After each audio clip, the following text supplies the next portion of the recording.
So why are we recording on a Wednesday? Did you want to put it on the pod or what? Yeah. Well, then we're not recording yet? On the contraire, my friend. On the contraire? It's called the sneak record. You're not recording. Record right now. No, you're not. Don't lie. Can you hear me? Yes, they can. Yeah, yes, I can. Why are we recording on a Wednesday? Because going to watch the Joker movie. Oh, on Friday? Or on Thursday? Tomorrow. Oh. Wait, I thought you said you already saw it. No, I saw it. It too. Oh, it. I know, it's weird. I saw 2 movies in 1 week. Do you get popcorn? Of course. All right. Are you guys a popcorn during the movie? I'm like a popcorn. Like I'll put it down during or before, and then I'm like a popcorn. Eat the entire fucking bag before the movie starts, and then and then done with it after that. That's exactly how I eat as much popcorn as I can. Once the previews are over, popcorn's done. No longer focusing on popcorn, all on the movie. Pretty much, it's a snack while you're waiting for the movie to start. Yeah, I agree.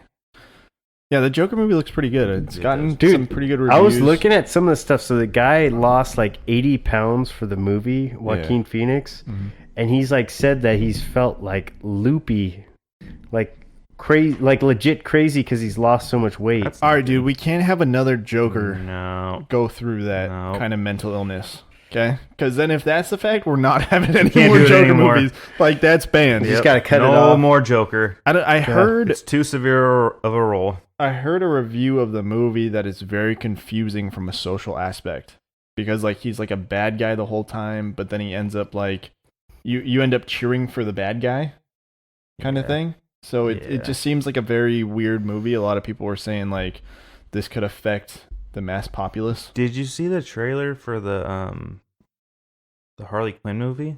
No. Yeah, the Birds of Prey. Bird of Prey.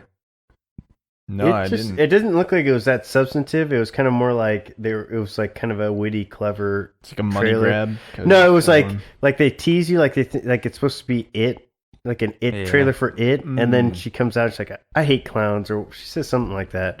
And the only person that can do that is Deadpool. Okay. What hate on it, or just like Enrique just texted me back. Take a movie trailer, make a joke out of it. What do you say? Enrique said, Disley is a hot commodity. I got to think about that one.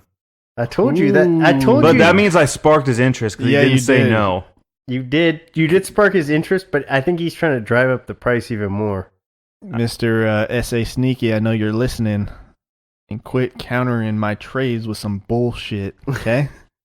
I legit have not offered anybody a good trade, and I think this is a good trade. I think that's like the first trade that I would look at, and I'm like, both sides I think are evenly winning that. Like, unlike one of the other trades we let go through earlier this year. Hey man, we all had the option to veto it, okay? Just because you didn't, because you're. See, but even going back, you can't feel remorseful now. That's the thing. No, I'm not feeling remorseful now. I'm just saying. You can't try to shove it in my face like, hey, we shouldn't or whatever. You know, it's like I'm just trying to say you owe us one. No, so my thing is that I owe you one. I think that if you look at the players, it doesn't look like a fair trade. So this was my whole argument that because we never really got in depth in that conversation.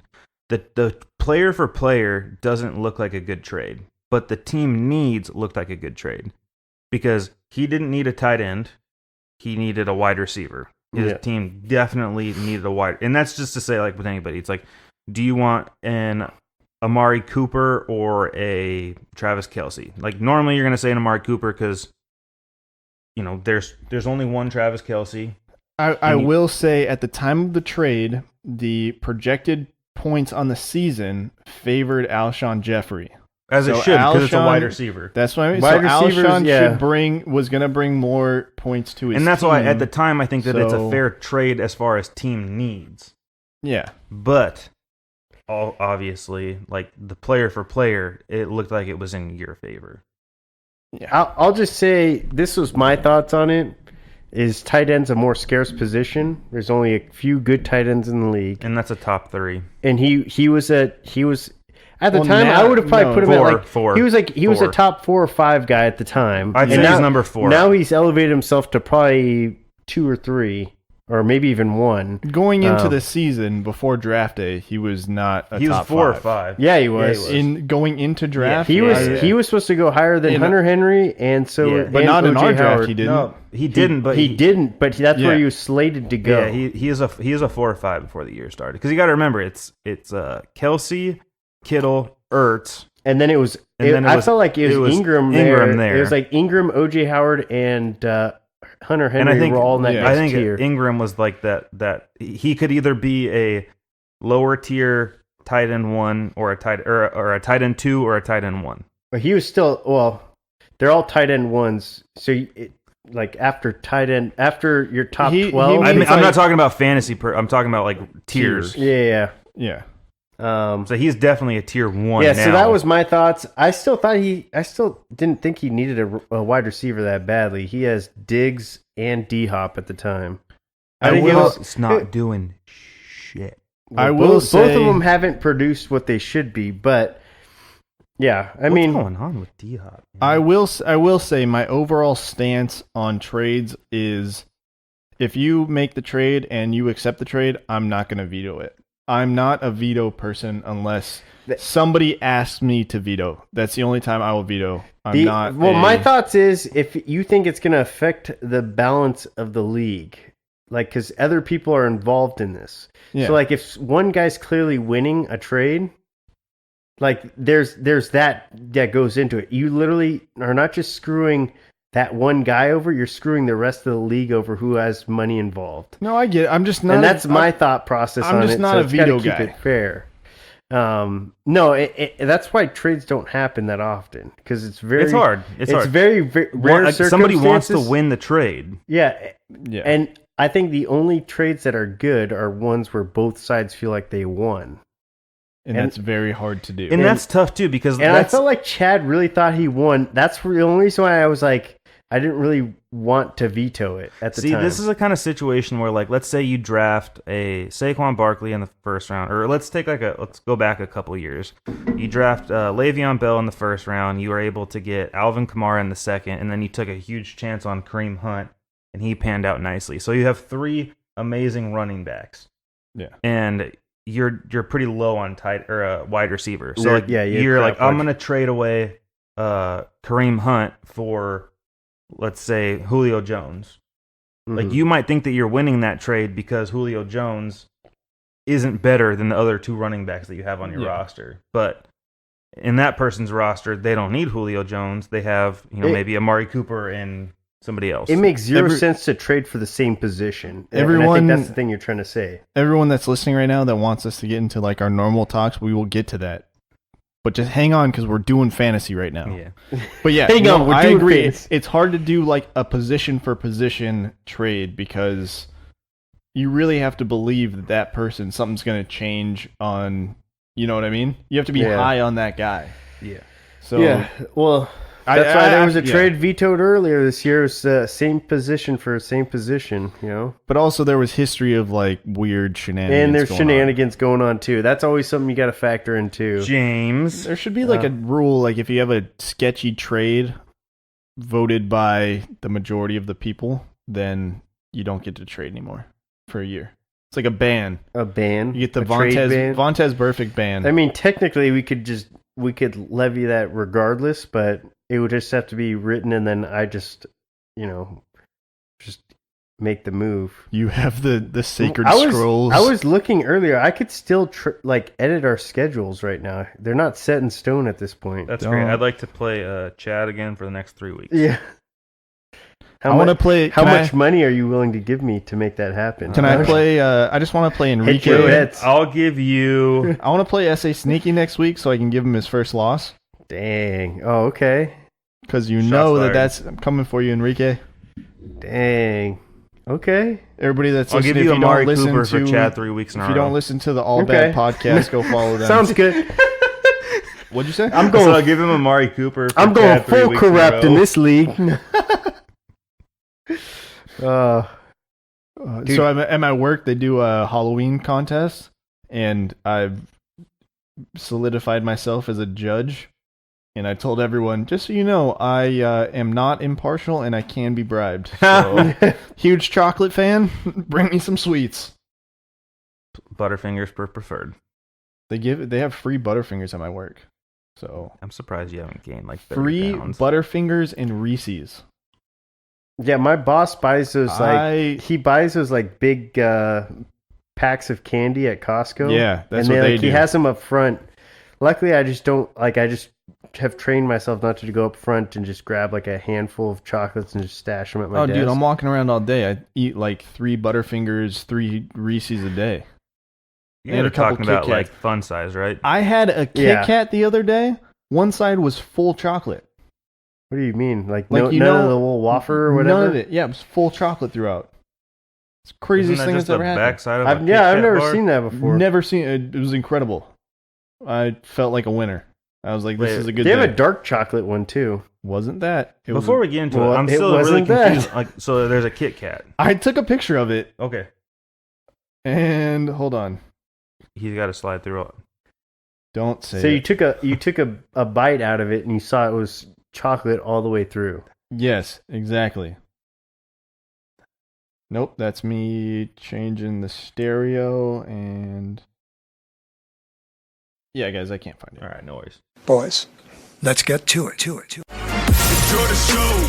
Enjoy the show. Enjoy the show. Enjoy the show.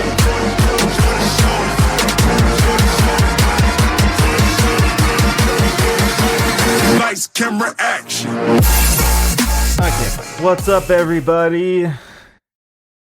Are you doing it this week? You should do it. You should do it this week. You want to do it? Sure. Go for it. What's up, everybody? This is Three Amigos and a Podcast. Ooh, that was suave. That was good. Season 2, Episode 17. 16.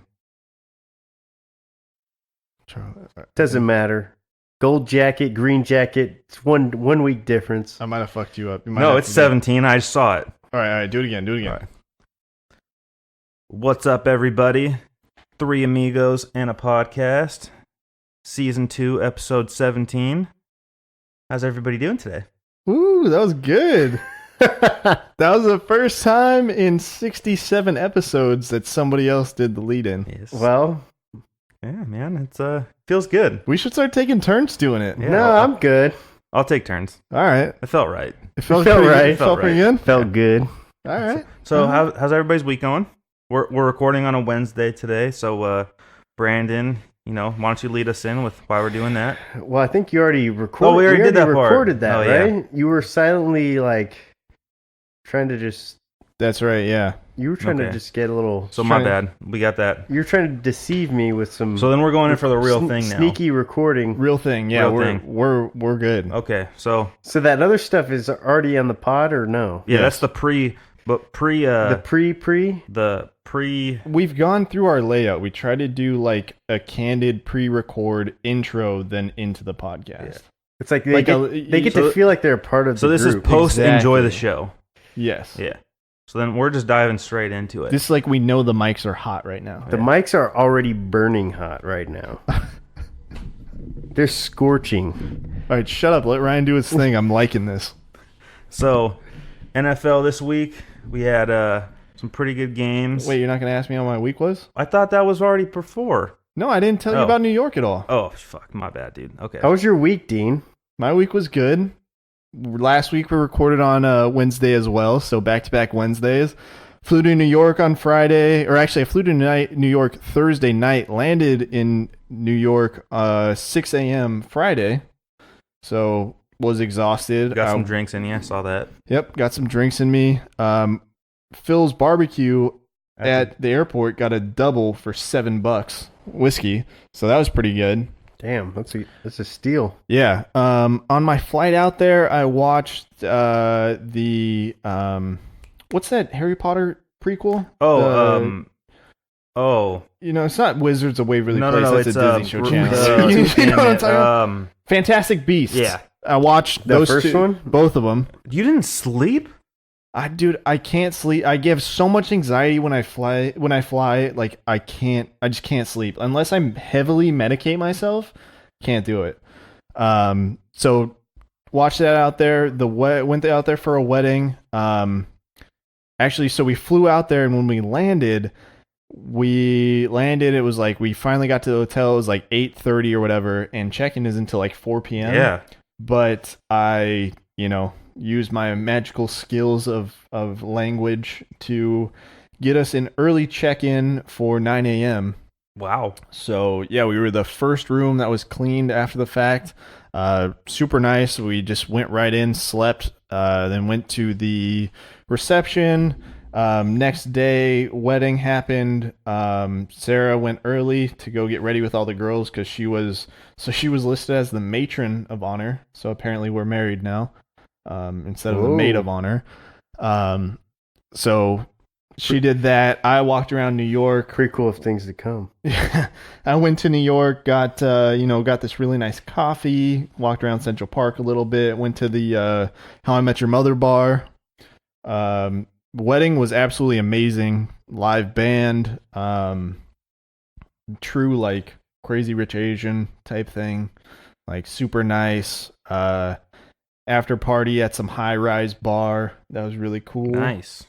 Then flew back. During my flight back, just watched football and that's kind good. of napped. So it's pretty good. I definitely did the same thing when I was flying back from Indy. I got the internet on my laptop and I just started streaming games. I flew JetBlue back, so they had like TV. So I had the option of watching the one that was on my phone, so I was watching two. Oh, that's perfect. I don't remember who it was, but I had the Chargers Lions game on my laptop, and then I think it was the Patriots and whoever they were playing on the TV there. So yeah, I sat next to this like old Jewish couple, and during the flight, they were my best friends.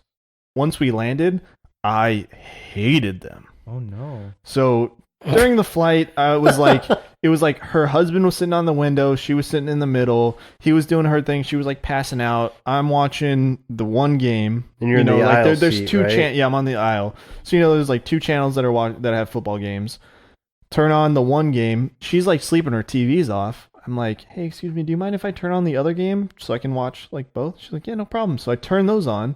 Super nice. I'm like, dude, these people are amazing. Like, this is awesome. As soon as the plane lands, I'm like past the wings. You know what I mean? So I'm a little bit farther back. Mm-hmm. Plane lands. Everybody does that thing where they stand up. I'm still sitting down because I'm like, dude, I'm tired. What am I going to stand up for? I'm not going to get out anytime soon. Good for you. 4 rows ahead of me have left, and they're starting to come back, and I'm like, well, I'll just wait till the row in front of me does. Pop up, grab my bag, leave. 4 rows, she goes, are you going to stand up? Are you going to leave? I'm like, yeah, I'm going to, yeah. Yeah, obviously I'm going to leave. Another row? Are you come on, you need to stand up, like bugging me. I'm like, all right, lady, come on. What? Like, me standing up isn't going to make. Yeah, I'm in the aisle. But it's like me standing up isn't going to make you leave any faster. My one of my peeves on the plane is when the guy blitzes to go up like 3 rows. I'm like, dude, you saved no time and you backed everybody up because you were impatient as shit. My biggest peeve is people that put their carry-on bag in the front and they sit in the back. Yeah, that's another one. That one's my biggest though. That one, and it always happens on Southwest. Because like everybody's in that like, oh, I gotta Southwest is chaos. Yeah, don't get me started on Southwest. Yeah. I will rant for hours. I can't. That's why we stopped flying Southwest. No more Southwest. Yeah. But no, like when you see it on other planes, it's just like, wow, this person's never been here before. My other biggest pet peeve with airports and airplanes is the people getting their luggage. If everybody took 2 steps back, when you see your luggage, you can go up and grab it. But instead, everybody hovers around like a freaking chaos. Yeah. And then you have to I literally knock people over as I'm trying to get my bag. I took a picture of it the last time we were at the airport. That shit pisses me off so much. You're not going to get your bag any faster. Yeah, I just don't get it. But anyway, so on the flight, nicest people in the world. As soon as we land, dead to me. Yeah. But overall, good weekend. Nice, man. Yeah. How was you had a good weekend, right? Yeah. Didn't do much. Homework. Watched the dog. That's pretty much it. Nothing exciting. Nice. Yeah. There was a question before, because we went to dinner beforehand. We were like trying to watch this baseball game. BJ's, their TVs suck, but wanted to ask you guys, because Brandon, you're going to Disneyland after Thanksgiving? No, in like 2 or 3 weeks, I think. The Okay. 22nd and 23rd, I think it is, or 23rd and 23rd and 24th of this month. All right, top 3 favorite Disneyland rides. Disneyland, not California Adventure. Just Disneyland. I'm gonna go with it's Pirates of the Caribbean. No particular order. Pirates of the Caribbean, Space Mountain, and then I'm gonna go Matterhorn. Wait, hold on. Matterhorn. You said that was your. No, I'm sorry. You said that ride fucked up your back. Indiana Jones. No. Big Thunder Mountain. Big Thunder Mountain. Thank you. All right. Mine's definitely Indiana Jones, Pirates, and I'll probably do Haunted Mansion. I like the Haunted Mansion. No, Space Mountain. I do like. There's a lot of good ones. I'm not gonna just. It's like you got to pick 3 Yeah, though. That's tough. All right. I'm not like a big Disneyland guy. Not a big Disneyland guy. Fucked up. So, take this with a grain of salt. If I do go to Disneyland, it's probably going to be in the summertime. I was gonna say I forgot Splash Mountain. So it's going to be Indiana Jones, Big Thunder Mountain, Splash Mountain. Splash Mountain's If good. I go to Disneyland in the winter, sub Splash Mountain for Space Mountain. So mine's Space Mountain, Splash Mountain, and Pirates of the Caribbean. I fucked up. It's my bad. Like, I like Pirates just because of the ride's love fun to Pirates. see. Yeah. It's like good feeling, that kind of thing. Yeah. But in reality, I could go without it. No, I feel like I was a pirate in a past life. Oh, dude, I watched. That was another when I was trying to sleep in New York. I'd watch the Pirates of the Caribbean yep. like series. Was All on. those movies, man. Yep. All of them. They're great. I feel like I would be Blackbeard. It's a good call. I like. I don't know who I'd be. Anyways, let's get into it. NFL Week 4. We'll do a quick recap. Yep. Let's see what we had. I know we were talking a little bit about the. So first, we'll do the Giants and Redskins game. Danny Dimes, Danny Jones does it again. Case Keenum. I don't even know if it's his fault at this point. He looks so terrible. I think he threw 4 interceptions. 4 interceptions the week before, but he had 2 fumbles. He doesn't seem like he wasn't that far removed from when he was with the Vikings, and the Vikings were thinking about keeping him It's the on. weirdest thing because he did the same thing when he was with the Rams. He did the same thing as when he was with the Yeah. Texans. The crazy thing is that they have to pay this man $30 million the next 2 years. $30 million, 23 this year, and I think it's 30 next year. Could you imagine living with that? Yeah. This man that turned the ball over 6 times. And then he had another turnover in this last game before he got pulled. Yeah, well, this was an interesting. I mean, yeah, they put Dwayne Haskins in, and he didn't look good either. No, he looked bad. It's hard though because that's not a team that you want to bring in a rookie to. It's funny because Jay Gruden kept talking about how Dwayne Haskins isn't ready, and I think that you can't blame the quarterback for the team just not producing. They don't. Their most valuable weapon is 5'8" and 150 pounds, and he's not a wide receiver, and he's not even really a running back. Chris Thompson. Yeah, He's their most valuable offensive weapon, and they struggle getting the ball. The only reason he puts up numbers is because they get down in games, and teams are okay with running back getting 8 yards every play. yeah. So, I mean, I don't know. They're okay with the inside curl routes, Yeah. the halfback options. Yeah, I feel bad for Dwayne Haskins because I don't think that he's getting a true look at what the NFL should be like, especially as a rookie. And that's So not to much say that, talent, too. well, and Daniel Jones, like the Giants are not a good ball club, but they have weapons that they can utilize. Evan Ingram, Sterling Shepard. Obviously, when Saquon Barkley's out there, but it just seems like they're running their offense through, their skill players versus just putting a guy out there and seeing what he can do. Yeah, I would say, what's the head coach of the Giants? I forget his name. I don't remember what it is. But, he runs a very quarterback-friendly offense in the sense of there's a lot of good timing routes. There's a lot of set plays where it's, look here. This isn't going to be your first read. Pat Shurmur. Yeah, Pat Shurmur. It you know what I mean? It's like, hey, you're going to look left for 2 seconds, come back. Like, that's not a real read. You know what I mean? Yeah. When I watch these highlights and people go, oh yeah, he went read 1, read 2, and then finally threw it to read 3. It's like, but he's not really, those aren't really reads. Like, if you watch his eyes, his helmet is looking that way, but he glances back. So it's like, those aren't real reads. He's waiting for this setup play to hit this guy on a timing route. Yeah. And Pat Shurmur's been around the game for long enough to understand how it works. I just don't think Jake Gruden's a good head coach. I was just gonna say, it's like, you got to look at systems. Like, exactly, yeah. I feel like the head coach and the GM need to be on the same page. So the GM's bringing in talent that the head coach can cater a game plan for, and utilize that skill set to his best advantage to be able to put together a winning ball club. And I think that's why Jay's saying Dwayne Haskins isn't ready. Yeah. Because he's like, this isn't a system for him, so we're not going to start him yet. Yeah. Exactly. But, yeah, and then we had the Panthers beating the Texans. This was an interesting game for me because I keep forgetting the right Allen. Yeah, Kyle Allen. Kyle Allen, his third start, was it? Second win. Third game. Yeah.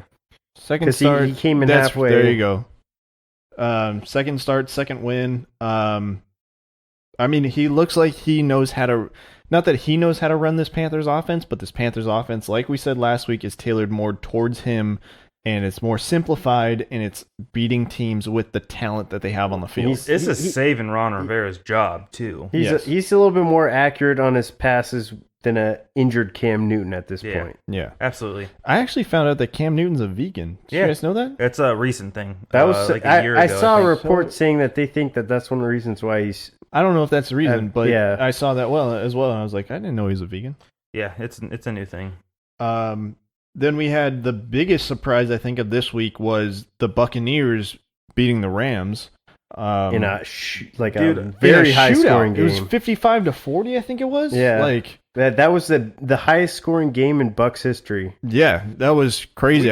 We got to give a huge shout out here to Shaq Barrett. This dude, he came a long way since being a freaking backup linebacker on the Broncos, and they gave up it was a player they didn't need. Obviously, they had Bradley Chubb. Von Miller, but right now this guy has 9 sacks through 4 games. Wow. 3 forced fumbles and an interception. I believe he has a touchdown in there too somewhere. Wow, that's incredible. I mean, that's a guy that's just being a playmaker. Yeah, you know what I mean? It's incredible. I saw him listed as like a top MVP candidate at this point. Yeah, it's insane. Rightfully so. Yeah, rightfully so. You know what I mean? 9 sacks. Yeah, that alone it's more than 2 sacks a game. Yeah, and that's not a sample size anymore. Like, that's 4 games into the year. Yeah. 9 sacks is a year for people. Yes. And that's like it's a good year. That's like a Pro Bowl caliber player. Yeah, that's he could not play anymore and have the numbers to be a Pro Bowl. Yeah, at least be in the discussion. 9 sacks, 2 forced fumbles, and an interception. Yeah, those are crazy numbers. Yeah. It's nuts, honestly. And they've definitely been getting some help from some other players as well. I know this game was one of the interesting ones because everybody's high on the Rams. They've been that way for a couple years now since Sean McVay took over. And ever since Jameis Winston did the eating the W thing, everyone's been out on the Bucs. Yeah. Well, that, and I mean, they were on the road too. Yeah. Big time zone change too. Going from kind of the East Coast down to the West Coast. There's usually challenges associated with it. And I think that a lot of this goes down into the Rams' offense was centered around Todd Gurley last year, and Todd Gurley made them amazing. Yes, agreed. Now this offense runs through Jared Goff, and you're learning he wasn't the better of the 2 quarterbacks. It was him, and it was Carson Wentz, and both of those teams flipped a coin to see who was going to be the number 1 pick. And they flipped wrong. They did. It wasn't Jared Goff. And I'm not saying that he's not a good quarterback, because he has. I mean, this dude can put a ball to places where I've never seen a quarterback be able to get it to just his receiver. But when you're playing not a good team at home, you just like we talk about it week in and week out. You have to simplify. You have to get the ball to your playmakers. And I think that with Todd Gurley being on whatever they're doing with him is hurting Jared Goff immensely. I think 1-for-1, Carson Wentz is a better quarterback than Jared Goff. Absolutely. 100%. And you know, if Carson Wentz career trajectory was changed from being on the Rams, he's not suffering that knee injury. He's not going through all those challenges. That's a different career for him. Yeah. In my eyes. No, I agree. I think that you know, Wentz is definitely put in a better situation, but even if you, like you're saying, you swap teams, like Carson Wentz is still the better player. They're still the better team. Yeah. Like, it's incredible. Yeah. Then we had the last game we'll talk about for week 4 is the Cowboys losing to the Saints. We talked a couple weeks ago. I said 4-2. You guys said 3-3. Yeah, I'm impressed with what Teddy Bridgewater's done. He didn't do much this game, but he did enough. And the Cowboys, Cowboys are an elite defense. Yeah. Like let's not forget about that. They are an elite defense. If we're picking who's going to the Super Bowl out of the AFC right now, I'm still probably picking the Cowboys. You mean NFC? NFC, sorry. Yeah. I'm still probably picking the Cowboys over the Saints. It was a close game, but that Saints defense, quiet down everybody. Yeah, this game was interesting. Or Cowboys defense, I'm sorry. Yeah, this game was interesting for me too for the Saints because, you know, Alvin Kamara is always that playmaker for them. He had a quiet game. You know what I mean? Everybody in that game offensively had a quiet game. Yeah, but usually that's the crutch that they lean on. Yeah. Is Alvin Kamara. Yeah. So to still, I don't know. Yeah, man, I think be able to pull out this victory with that Alvin Kamara being the difference was handcuffed. Definitely the turnovers. You know, that fumble from Jason Witten. There was a lot of turnovers this week. Yeah, you know, it was a weird week in general throughout the NFL. Extremely weird week.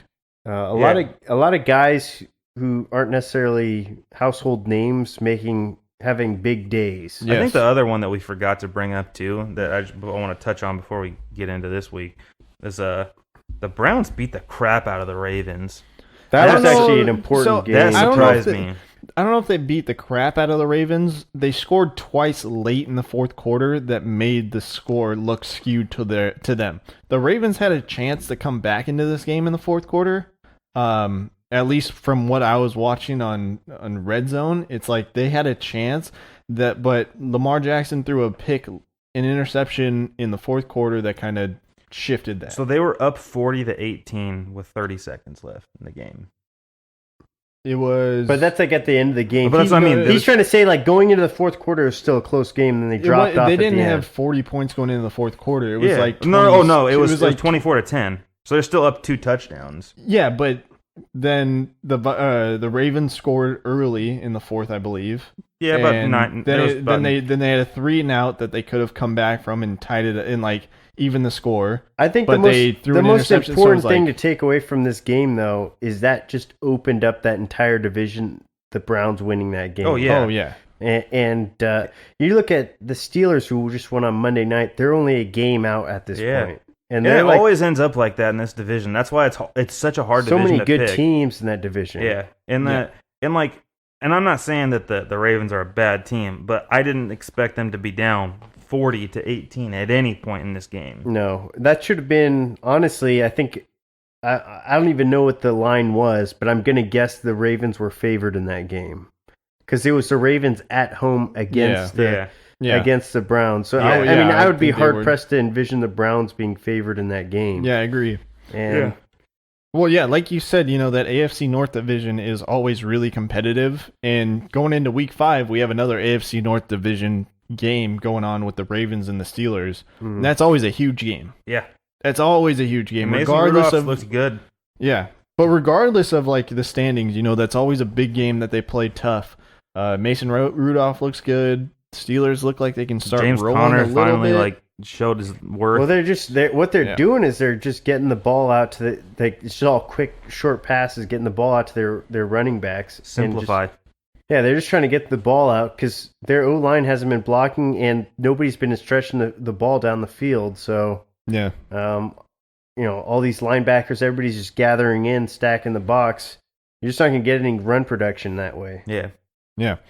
But that should be an interesting game. We'll see if the Ravens can bounce back. See if the Steelers can keep rolling from that Monday night win. Then we had the Thursday night matchup with the Rams and the Seahawks. I know this will be a fun one. This would probably be the most competitive Thursday night, in my opinion, since the opening night. Yeah. I don't know, man. The opening night was pretty tough. I don't know if that's that what was I'm really saying. Since the opening but the night, Packers and the Eagles game was pretty good too. That was actually a pretty good game. I do take that back, but still, it should be. I think that we've seen a lot of clunkers on the primetime games this year. Is what I'm saying. I think that this game and this should be good, and it's a divisional rivalry. It should be a good game. I mean, gosh, I don't see the Rams losing 2 games in a row, but it's hard for me to pick against the Seahawks. I'm leaning towards the Seahawks a little bit on this one. So my thing is like, if we're not really talking about a team and they have a winning record, that means they're doing something right. Yeah. It doesn't mean that they're like doing anything crazy, blowing it. They're just winning good, solid games, and that's what the Seahawks have done throughout the season. Russell Wilson has been putting it down. DK Metcalf has had a couple big games. I know Rashard Penny is out for a couple games, so Chris Carson's been stepping it up. He's been playing well, though. And they had that one dud that they had against the Saints, which, Saints are a good football team. And the Rams are a good shame in football losing team. to the Saints. No, Yeah. definitely not. Yeah. I'm not sure if this game is home or away. This is a home game for the Seahawks. So yeah, going into Seattle, that's a tough win for the Rams. I'm picking the Seahawks this Thursday. Yeah, I mean, I can see it. I wouldn't feel comfortable putting money on either way at this point. Yeah. The biggest thing that you have to look at is Russell Wilson has yet to throw an interception this year, whereas Jared Goff is 6 touchdowns and 6 interceptions. I thought Tom Brady was the last quarterback to do it last week. He threw his first interception. Yeah. But did Patrick Mahomes throw one last week? Yeah. Oh, he did? Okay, so then Wilson's the only one that hasn't. Okay. Then also this week we have the London game with the Bears and the Raiders. I mean, this would have been a fun one if it was in Oakland, so Khalil Mack could make his return to Oakland. But even still, going up against his old team again. It's not like you ever need to give this guy any reason to play better. Never. Yeah, I was just going to say, you just gave this guy ammunition to just smoke the Raiders. You don't need to, because he's already the best defensive player in the NFL.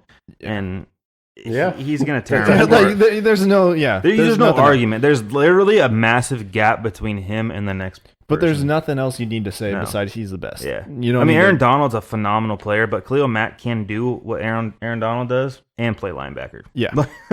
Yeah, that should be a fun one. Then we have the battle of the backups with the Jaguars facing off against the Panthers. Minshew magic, man. I think Minshew's got this one again. I'm not going to lie.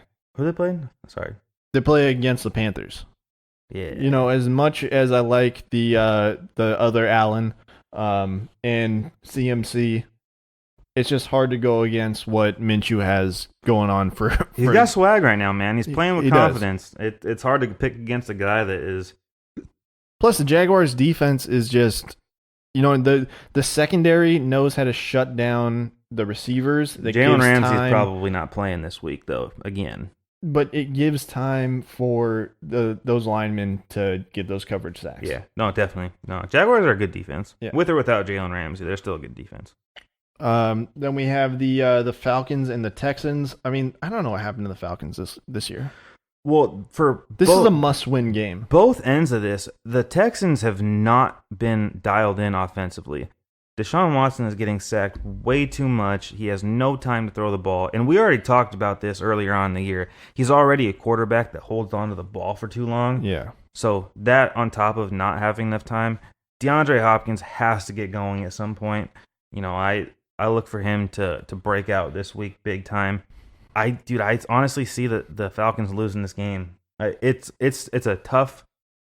I mean, there's a lot of people out there that have the Falcons winning their division, representing the NFC. I was one of them, and to be honest, they have all the pieces they need. Wrong. They just can't figure it out come game day. Honestly, their offense hasn't clicked the way I thought it would. They have so many weapons, and they have their offensive coordinator that they brought back, Dirk Cotter or whatever his name is. Just it doesn't seem like their offense is clicking. They anymore. haven't clicked well since they lost to the friggin' Patriots in that Super Bowl. Yeah, that's honestly what it is. It's like the hangover of the Super Bowl. I forget their head coach's name is stuck on that loss, I feel like, so it's his time. But I think the Texans' biggest downfall is the internal hatred for Will Fuller. Like, D-Hop is gonna get double. Are we talking Falcons or are we talking Texans? Texans. Well, I'm it's the talking same matchup. same matchup. But I'm talking the Texans' offense is not being able to function properly because I feel like Bill O'Brien is saying, "Look at D-Hop, get D-Hop the ball." A lot of forced passes by Deshaun Watson. A lot of sitting in the pocket, taking coverage sacks. But Will Fuller runs clean routes, and they're just not utilizing him properly. They also haven't been blocking well for him either. Not at all. Their offensive line has not been producing well. So I will say that just because he's taken a lot of sacks, but he gets a solid 3 to 4 seconds. Sometimes there's times where he's just getting sacked right off the. Anytime you get sacked 6 times in a game is not good. But a majority of those sacks are him holding the ball for 4+ seconds. Yeah, you're right. Sometimes. So I would say I would account for like 3 to 4 sacks being straight bull rushes he's getting, but 4+, those sacks are on him at that point. Yeah, no. Yeah, it takes 2 to tango at that But point. I also think that a lot of it dials down into Bill O'Brien and his, it's one thing to trust a Tom Brady or a Drew Brees to go out there and win a game for you. Deshaun Watson is an amazing talent. He is not that yet, though. He's not an elite quarterback. When I watch these games, it reminds me of when the Chargers had Mike McCoy as their offensive coordinator and him trying to own the offense and not let Phillip Rivers be his field general, audible at the line. And that's change the thing, plays. is that that's what I see. There's no security blanket for Deshaun Watson right now. They're running big plays to DeAndre Hopkins, or they're running the ball. Yes. It's that, and that's exactly like you're saying. It's Mike McCoy's offense. We're either running it or we're play action deep down the field. Yep. Yeah. No, I agree. Then we have the Packers and the Cowboys. This could be an interesting matchup just because the Cowboys are coming off. They lost last week, right? Both teams are coming off of big losses. The Eagles beat the Packers last week in that Thursday night game. Both were undefeated going into last week. So. Packers had an opportunity to win that game. Cowboys had an opportunity to win this game. I'm actually leaning a little bit more towards the Cowboys in this matchup. Defensively, I think that they have the ability, especially with Devontae Adams probably missing out this week. They're not really using Valdez Scantling as a check down type player. He's big. He's boom or bust. He's gonna get a 30-yard grab, or he's not getting the ball at all. And there hasn't been much of a rapport there with Graham and Rodgers to this point. So you're not seeing that relationship where he trusts Graham to be there when he needs him to be. You see like sparks of it, but it's not consistent. Yeah. I know what you're saying. But. I definitely like the Cowboys a little bit better. I think the Cowboys obviously run the ball really well. And the Packers don't. And the Packers can't stop the run. So it's like, honestly, I'm looking at this matchup, and it definitely favors the Cowboys at this point. I could definitely see the Cowboys winning this game by 10+. Yeah. I don't know if I see them smoking them, but I definitely I would put money on the lean Cowboys. A little bit more towards maybe like the 9.5 over, but it's not, and it's just like we were saying before. I mean, the Eagles did not put the Packers away. They had every opportunity to do so, and they just couldn't do it. Well, the Packers' offense hasn't shown up yet, and at this point, you're looking at them, and their defense, in my opinion, has taken leaps and bounds from what they were last year. Well, you draft freaking defensive backs in the first 2 rounds for the last 5 years. It better pan out. And so you're seeing that improvement, but at some point, you just think, when you have a former MVP in Aaron Rodgers, you're just expecting this offense to just take care of itself, but it really hasn't. And I don't know if that's regression from Rodgers or that's just poor play calling, or I think it's just, it all boils down to the GM, man. I mean, Rodgers used to be surrounded by weapons. Yes, he did. And now, he's got Devontae Adams, all-pro offensive line too. Absolutely. And you just don't see that anymore. He doesn't have, we've talked about it in the past. Before it was like, oh my gosh, Randall Cobb, Jordan Nelson, Devontae Adams, Greg Jennings, like the freaking list goes on and on with them. Yeah. And now it's like, Geronimo Allison and Marquez Valdez-Scantling, they're good. They're not great. Yeah. Yeah, I agree. Then we have the Monday night matchup for Week 5 with the Browns at the 49ers. This will be an interesting game. 49ers still unbeaten, man. Yeah, it'll just be it'll be surprising to see if the Browns can string together 2 wins. To me, I feel like the thing with the Browns, it's whether or not they show up. Yeah. Like, I feel like they have all the talent in the world to be, a Super Bowl contending team, but it's whether or not they can just play a good ball game. Talent doesn't yield wins, though. And that's what the thing that's my thought is. Obviously talented. Their talent. You saw their talent last week take over and smoke the Ravens, and this week you're just looking at them like, I don't know which Browns team we're going to see. Are we going to see the team that's... If the Browns show up like they should, the Browns should win this game. No problem. The 49ers have an electric defense. They're surprisingly good. To me, it's not that surprising. Their front seven is built for this. I mean, you look at their past draft picks, DeForest Buckner, Eric Armstead, Nick Bosa. I mean, they even drafted that Solomon Thomas guy they're not even using anymore. I mean, this defense is built for this. Their front seven is electric. And, that's going to be huge in shutting down the run. I mean, you saw Nick Chubb run out like a freaking madman last week. So if they have the ability to shut down the big playmakers on the outside with Landry and Odell Beckham, then 49ers could definitely win this game. Yeah. Should be a good game. Yeah. It'll be a good game. I know we're running kind of long with NFL. I mean, we can move on. Do you guys want to talk about the Vontez burfict hit? We can go briefly. I mean, it didn't surprise me that he got suspended for the rest of the season. I mean, I know the hard part is a couple years ago, this is a hit that is being praised in the NFL. And now the NFL, is trying to move away from hits like this, so I can see why they're taking this course of action.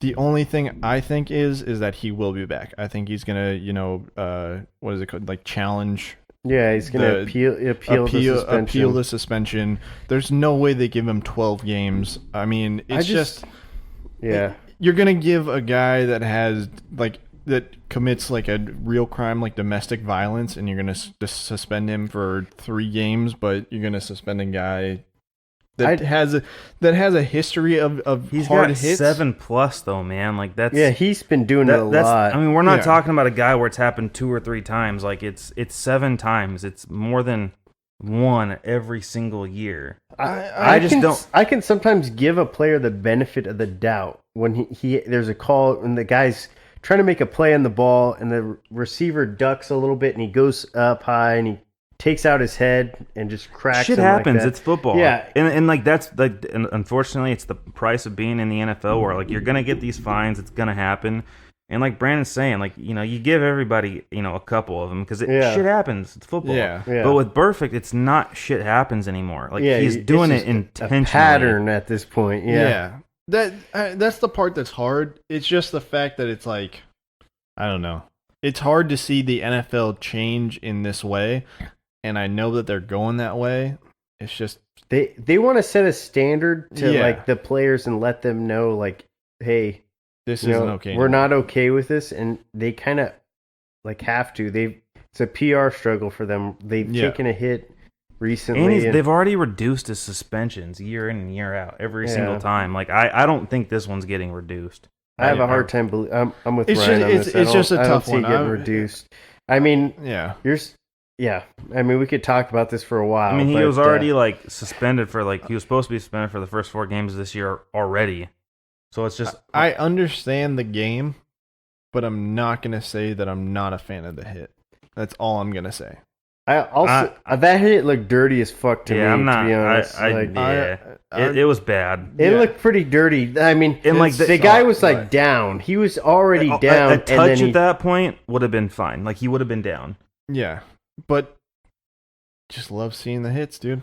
I like seeing hits the too, hits but too much. That one, I do. that's just I dirty love though. seeing the hits. Like taking somebody to the head that is in a defenseless position is just uncalled for. It's not like he's running at you. Yeah. Yeah, this guy's done. He's already got another defender on him, bringing him down for the tackle, and he's just like, all right, I'm going to finish his ass off, basically. Yeah, like that one big hit the Joe Mixon laid on the Steelers guy. It's like, that dude's running full speed at you. If you hit him, then that's fine. What he's looking for. Like, he's coming at you. If you hit him and he fought... Well, you can both see each other. He's already like, all right, I'm down. Don't hit me. And well, no, I'm talking about this one. Yeah, but the one on the Steelers guy, it's like, you're the blocker at that point. He's coming to you. No, I get that. And in this situation, it's like, the his head was turned. He wasn't even looking at him. It's just, there's no need for it. I get it. I understand the suspension. I understand the outrage. That's what I'm saying. Yeah. I'm not saying that it's not called for. I'm not saying that it's not the right course of action.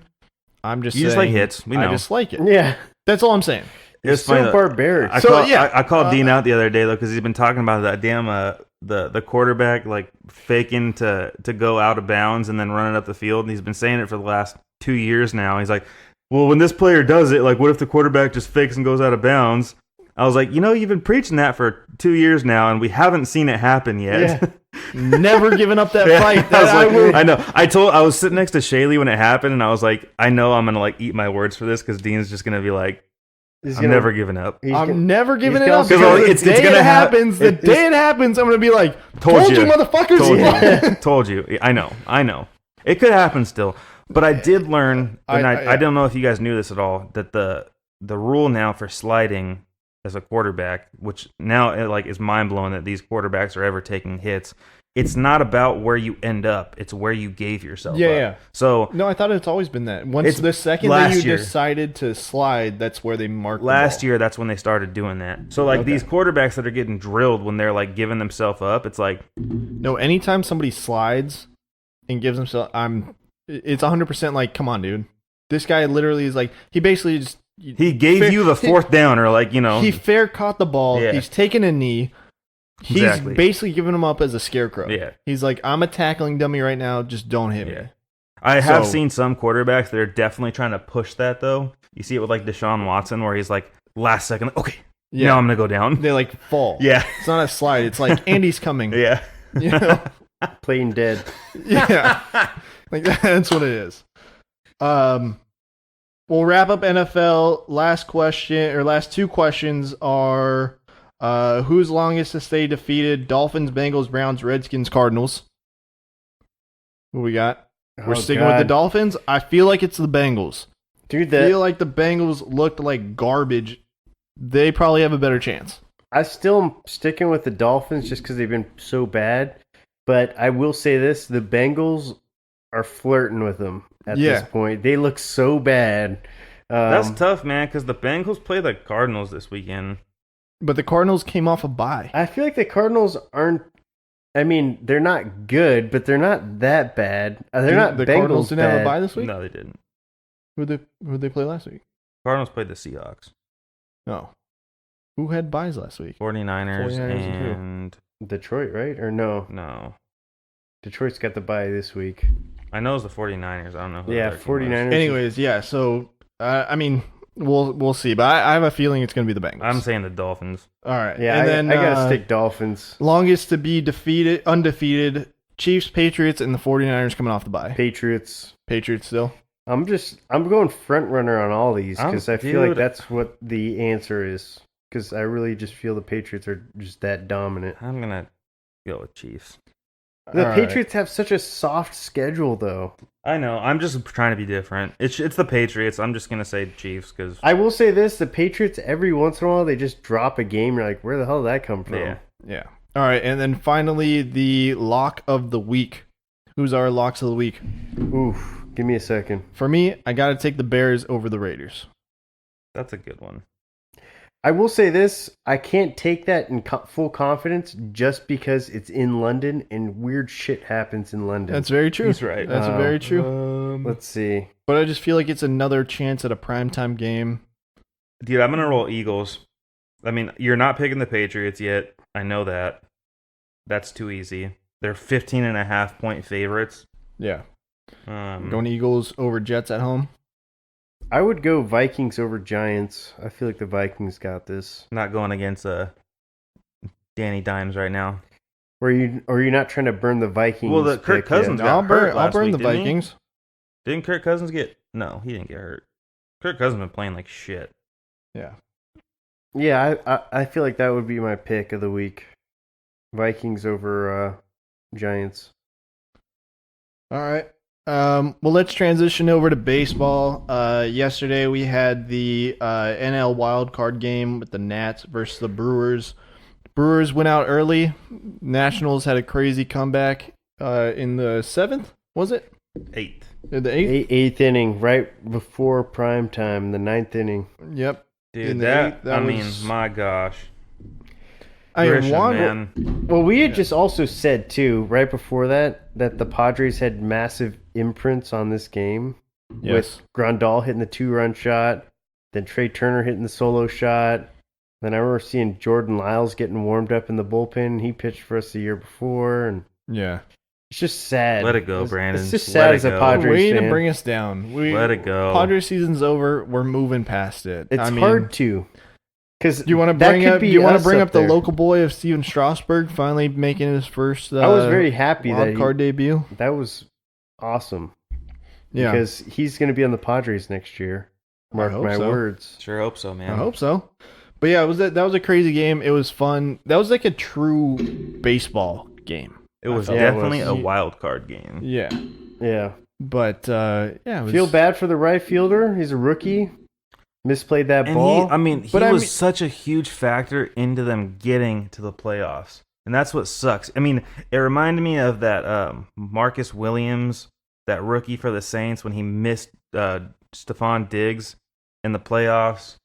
Where I thought it was Lattimore, Marshawn Lattimore. Lattimore. It was Marcus Williams. Was it? Yeah, it was the other rookie, the safety. He came up but it reminded me of that because it's like he was such a volatile point in getting them to that point, and then just all of it for nothing. So it's funny you mention like postseason NFL, because this reminded me of last year's Saints game with the hit by pitch that clearly hit the butt of the bat beforehand, because it was a hit by pitch, then a walk, and then that, How does this remind you about the Saints? Single. Well, because to me it looked like it hit it at the same time. Like, do you think in baseball that hit by pitches are going to be challenged in the future? Because that looked like it hit the bat. It looked like it should have been a foul ball. They reviewed it. So they did? I didn't see that they reviewed it. Yeah, they reviewed it, and he choked up on the bat. Yeah. And the ball hit like part of the side of his hand and the knob of the bat at the same time, which at that time they would have to go with the ruling in the field, which was the hit by pitch. I still think that's a hit by pitch, though. I mean, he tried to move his hand out of the way like this and still hit. It was because he choked up on the bat and he had a little extra knob there, and yeah. I mean, it looked like it might have hit the knob, could have hit his hand. They showed it in slow mo. It hit. It literally hit both, like the ball hit like right. But again, that's challenging a ruling and making it right. I mean, the Saints won't ever get that luxury again. Yeah, no, I didn't know that they challenged it. I just saw I don't know if they really actually got to challenge it, or the umpires decided to just go straight to challenge. I didn't have the volume on at that point, but yeah, they definitely reviewed that. Yeah, but regardless, I mean, it was a wild turn of events that then led them into scoring position. The broken bat single in center with Ryan Zimmerman, which they had held off on subbing Ryan Zimmerman in like a couple of times in that game. Yeah, but then tonight we had the Rays and the A's playing. The Rays pulled that out with a pretty clean victory. That was the most boring game. Honestly, that was just one-sided, and it just felt really sad for the A's. I think it was a 5-1 victory for the Rays. They're going off to the ALDS, going against the Astros. God, good luck to you, Rays, man. Yeah, they're gonna need all the help they can get. Last week when we were doing the podcast, Greinke had a no-hitter going into the freaking 9th inning. Yeah, like the Astros look untouchable to me right now. Yeah, I mean, sorry, Dean.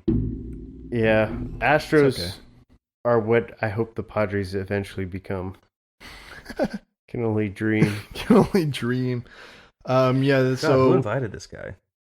I think it's tomorrow. The NLDS starts with the Nationals going against the Dodgers. Is it Already? Is it tomorrow or Friday? Yeah, it's tomorrow. Tomorrow. Wow. They're just getting the Nationals just going straight to work. This will be a fun. Cardinals and Braves are the 2:00 game, and then 5:37 you got the Dodgers and Nationals. Oh, they both play tomorrow, so that'll be a fun. Oh, wow. Fun So start to Miles playoff McCoy. baseball. Nice. I'll have something to watch at work tomorrow. That's what I'm Dallas talking about. Keuchel, they're going to be on the bump for the Cardinals and Braves, and then you got. Well, let's do a little pick 'em on this. Like, who do we think's winning each of these series? All right, Like St. Louis and Braves. Who are you taking there? I'm taking St. Louis. I'm taking the Braves. Man, I'm the split decision. Yeah. That made it hard. I'm going St. Louis just because they have the pedigree. They've done it before. I do like if you're just looking at personnel. I think taking Miles Nicholas over Dallas Keuchel ever. Former Padre, by the way. Ever. I'm not kidding. That dude was on the Padres last year. Well, I agree that like on paper, I think the Braves definitely look like the better team, but it's the Cardinals, and they know how to get it done in the postseason. Yeah. It's not an easy decision. I definitely could see this going 5 games, but definitely taking the Cardinals there. Oh, and the whole thing? The whole in this series. Whole series. The series? series. Braves. Yeah. Yeah. Whole series. All Are you right. taking Cards the whole series still, or? Yeah, I'm still you're taking. That's what that's I'm- what I was thinking. Yeah, I'm still taking the Cardinals in the series. Nationals, Dodgers. Who are you taking? You got to take the Dodgers. I mean, it's hard to say that the Dodgers aren't going to win this game. I mean, just from like stats don't lie. You know what I mean? The bullpen, the rotation, the point spread, the defensive points saved. I mean, They're all literally that just is dominating like, the National League. They're the best team in the National That's League. what I mean. They dominated every team statistic. It's hard to not say the Dodgers are getting through the first round. I know you want to go I'm ahead going play Nationals. play devil's advocate. I'm going Nationals. They've won 9 games in a row. They have one of the best pitching staffs in baseball. Not one of it's like them and the Astros. Yeah. That's it. Like, I mean, dude, there's not a whole lot of, postseason, I've been there talent on the Dodgers for me to say they're a definitive winner. Their best pitcher sucks in the playoffs. mhm. He's not even starting game 1 for him because he's terrible in the playoffs. It's 5 games. I can see the Nationals winning 3. You know what I thought was really funny about the wild card game was how Max Scherzer in the wild card game. I don't want to say he stunk up the joint, but he wasn't Max Scherzer. He didn't have a good game. He let off, was it 3 or 4 runs in like 5 innings or something like the that. first inning, Grandal hit that two-run shot. But you know what was really funny is throughout this whole season, their starting rotation's been dominant, Mm-hmm. but their bullpen blew chunks all season, and yet their bullpen won it for them essentially. Outside of obviously a massive clutch hit, Well, I don't but know. their bullpen didn't let off I just any think runs. that but I don't know they're if gonna it's have really a the- bullpen because Strasburg came. He came did in come relief. in, but that's still. his first time But still, ever. you have- like that's. I'm just saying that's not really a bullpen move. You still That's- had Strasburg come out of the bullpen, and they still had a guy come out and close a 1-run game Yeah. in the 9th inning. I will So- say that is to the Dodgers' point. That is going to be their weak point. Is The Kenley Jansen? Well, and I think the Nationals, that's generally their weak point, and that actually helped them win in the playoffs. Or at The least Dodgers are clearly the better team. yeah, on paper, They're it's like definitely the better team. it's like the. But if you're taking the Cardinals over the Braves, then I think that it's totally understandable to take the Nationals over the Dodgers. Yeah. Okay. I don't think we're disagreeing with you. Yeah. I want you to be right more than and anything. I think but- the biggest factor is that they split the series during the season. So this literally comes out to, who was the best in 5 games. And like I said, there's nobody on the Dodgers roster that stands out to me like this person has solidified themselves as a dominant force in the postseason. And I mean, Jock Peterson was one of their best freaking players in last postseason. Yeah. He's not even starting on their team anymore. They Cody got Bellinger Bellinger has good stud. postseason numbers. And Walker Buehler, who is starting in game 1, has amazing postseason numbers. Yeah, he's a stud. I don't think he's lost the game in the postseason yet. He's only been there once, but he still had like 4 starts. There's certain players the big moment doesn't get to their head, and I feel like that's the case with Walker Buehler. Yeah.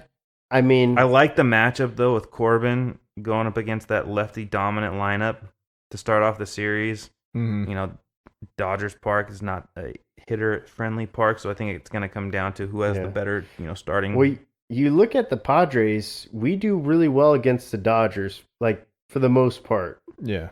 And it's generally because we have a bunch of lefties in our rotation, and that does well against their left-handed bats.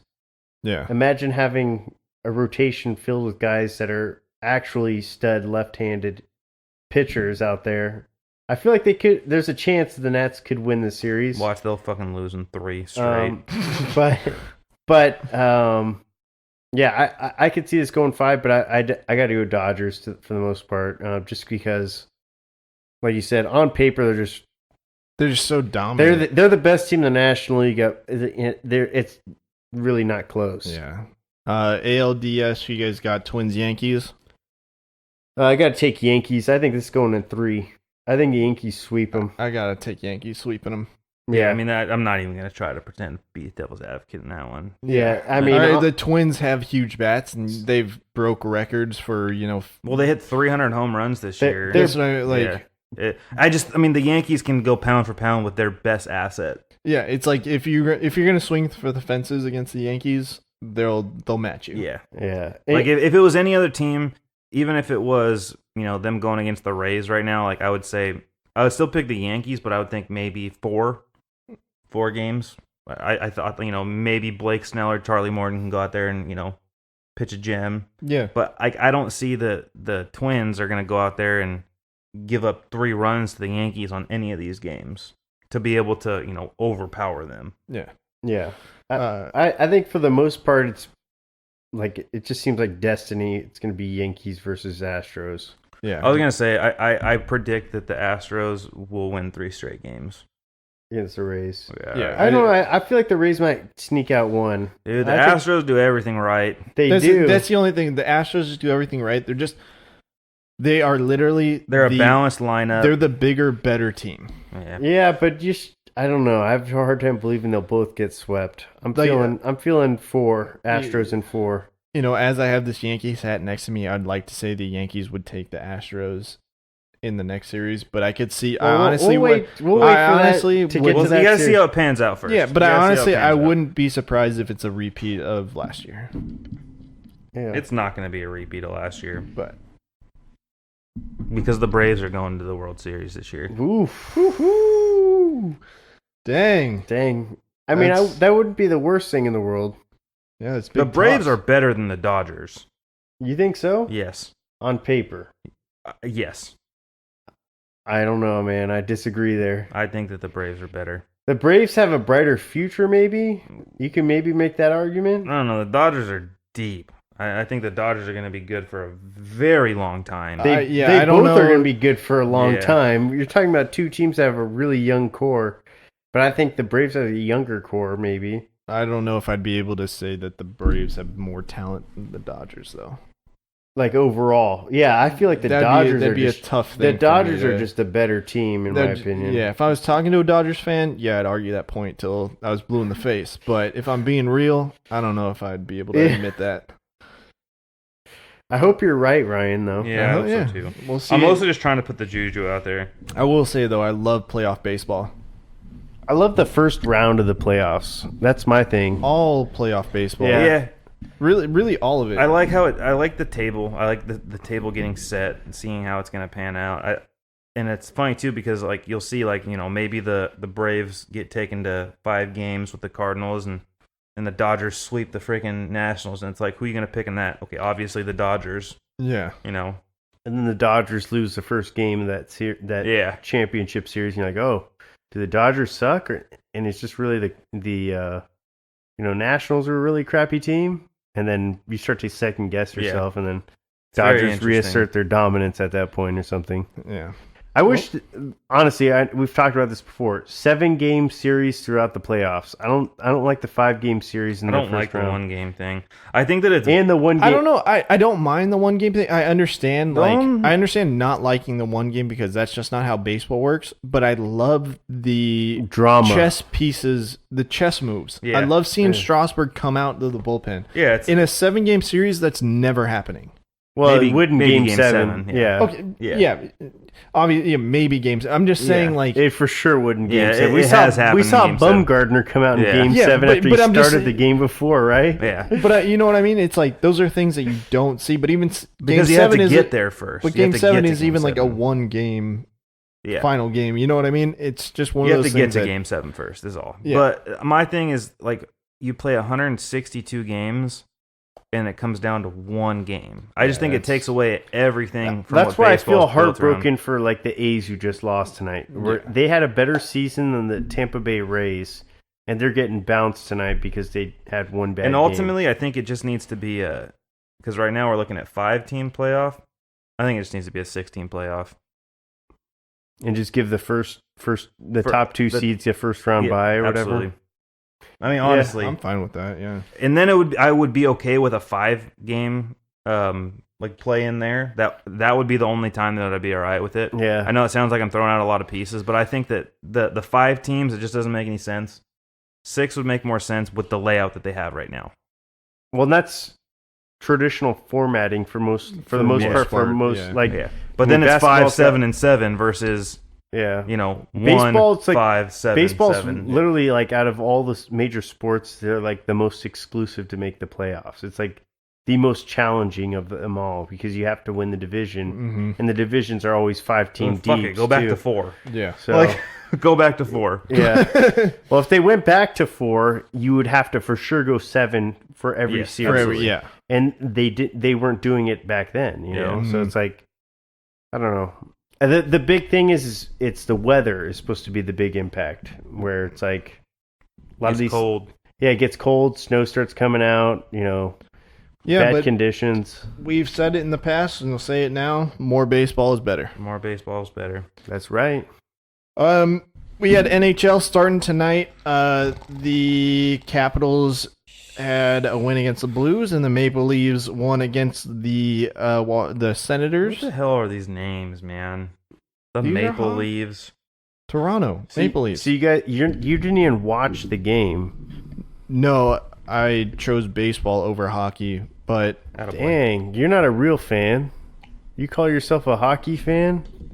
Well, I mean, I have to appease the crowd I'm with. If I was going to bring out the other TV and put hockey on, but the second I start talking about hockey, Ryan starts snoring. So, you know what I mean? We're trying to make a good podcast here. I can't.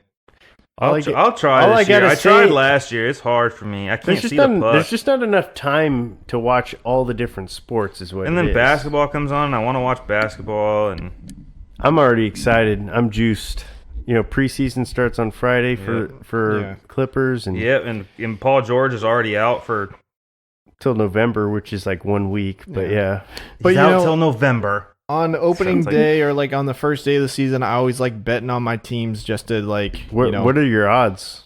So the Canucks were not the favorites; they were a plus 120.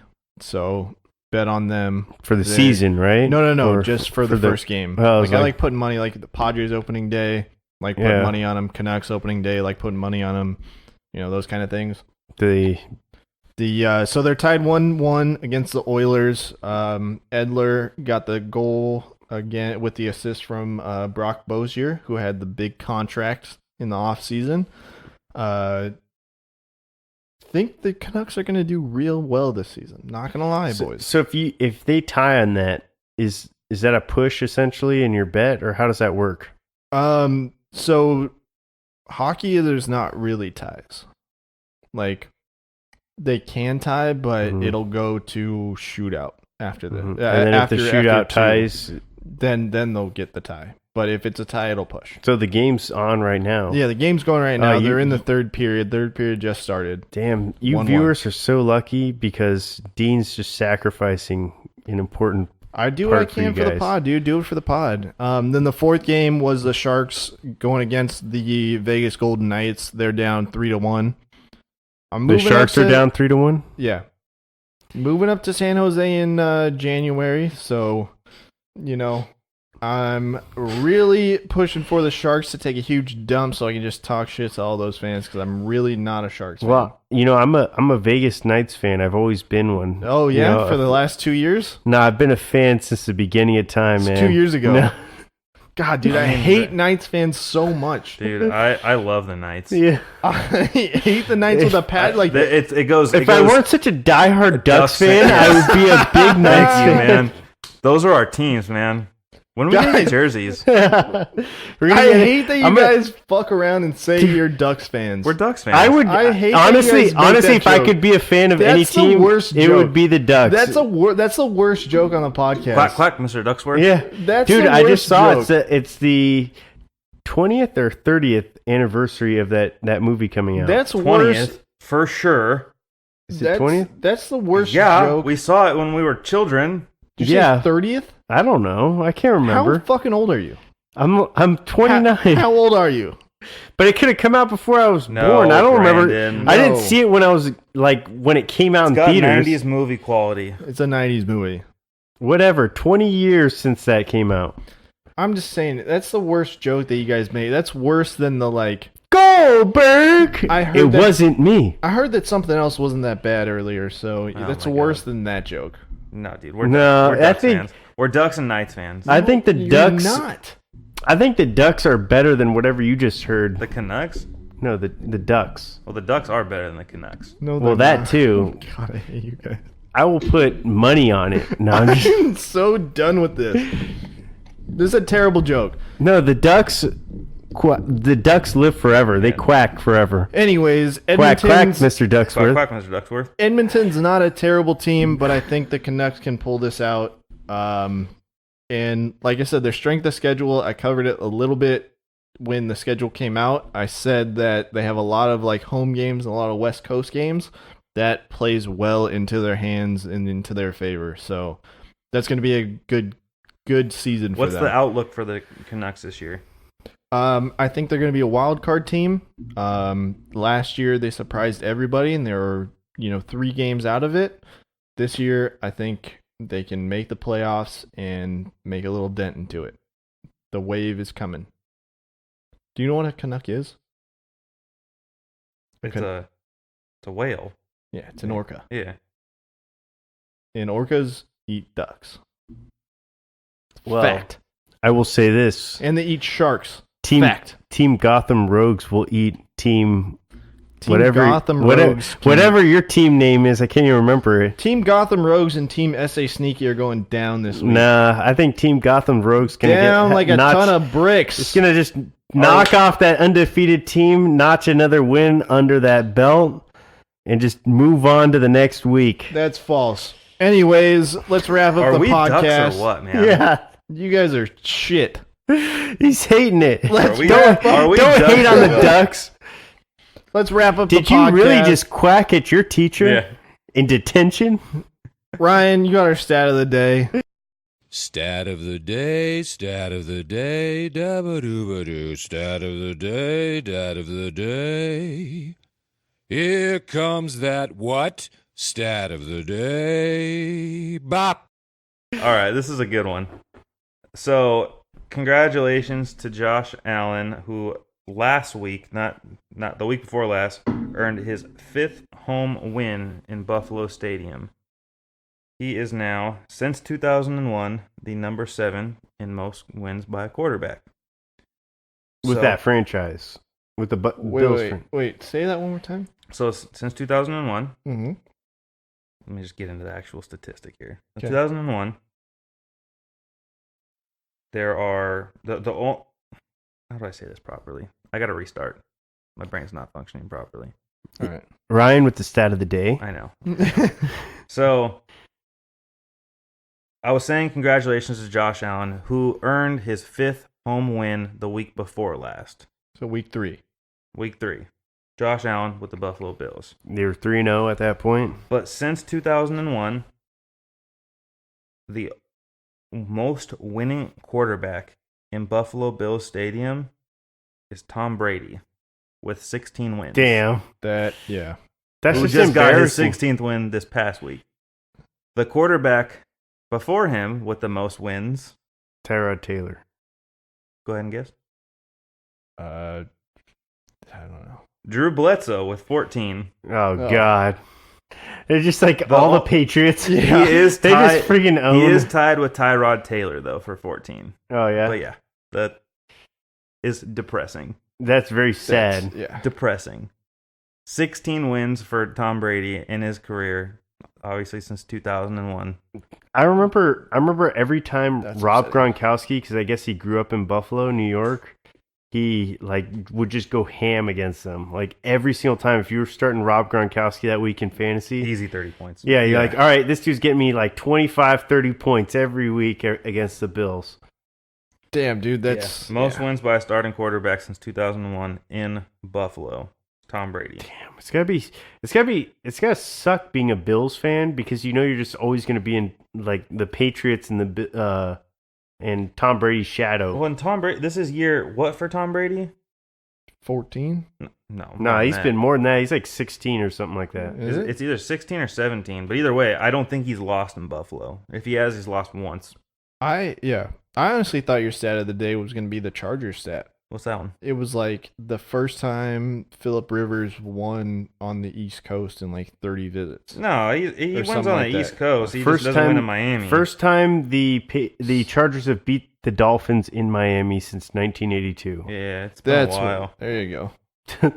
1982. So it was like 30 games or whatever. It was that like last postseason game that they had. It was like what was the game called? They had like a special name for that game. I don't know, but this was the game they were going to do it. Oh, I say it didn't, man. That's literally the only reason why I didn't want to take them in the pick 'em. But that just bums me out that you had that little confidence in the Chargers with the Dolphins being that bad. Honestly, the Chargers play down to their competition all the time, though. It should have been. You don't act like that's a surprise to you. Back. Don't act like it's a surprise to you that they play down to their competition. This is a new Chargers breed, man. You haven't been a fan for a few years. Did they lose another tight end? Yeah. Damn. I know, they're screwed. They're like built to be deep, but they're not deep enough. It's just tough, man. You can't lose that many people and expect to win week after week. Like, the fact that they got to the playoffs and got a playoff win on the road in Baltimore last year is still, like, beside me. Yeah, well, they're 2-2 right now. They're going to play the Broncos, who are 0-4. That's like... It's a tough matchup. That's a tough matchup, and it's in Denver, too, isn't it? It's a tough matchup. They play well against Joe Flacco, so I'll give them that. But they're playing in Denver, which they don't traditionally play well in. No, they do. They play well in Have Denver. they? They play well in Denver. They play well in Denver. They play well in Denver, and the only one place they don't play well in is Kansas City, which last year was the Qualcomm. first. No. Last year was the first time they've won in Kansas City in a long time. And it was that crazy fourth quarter Mike Williams touchdown and 2-point conversion to win the game. Oh, yeah, I remember you were going crazy. Yeah. Forgot about that. Did you know what the NFL should do? They should start, instead of London games, they should do San Diego games. You know, they should have a game. Did you guys? I wasn't even gonna bring this up, but did you see like the Kroenke like issue with the Chargers? No. Like, have you read anything about that? No. So the relationship is breaking because the Chargers aren't doing their part in the ticket sales department. Wow. Oh, it's like big fucking surprise. Yeah, nobody wanted you there. Yeah. I love the Chargers, love the players, but I mean, this isn't a surprise. You don't have your own stadium. You play second fiddle to the Rams, you play third fiddle to the Rams, who play second fiddle to the Raiders. It'll always be that way. LA needs to give us back the Clippers and the Chargers. And you play at that's how it works. Soccer stadium. I know. It's tough. Well, everyone, we are the Three Amigos and a podcast. Wait, Ryan, you did the intro. You should do the outro. All right, everybody. We are the Three Amigos and a podcast. You can catch us anywhere that you listen to podcasts under 3A. Give us a shout out, and we'll see you next week. Later.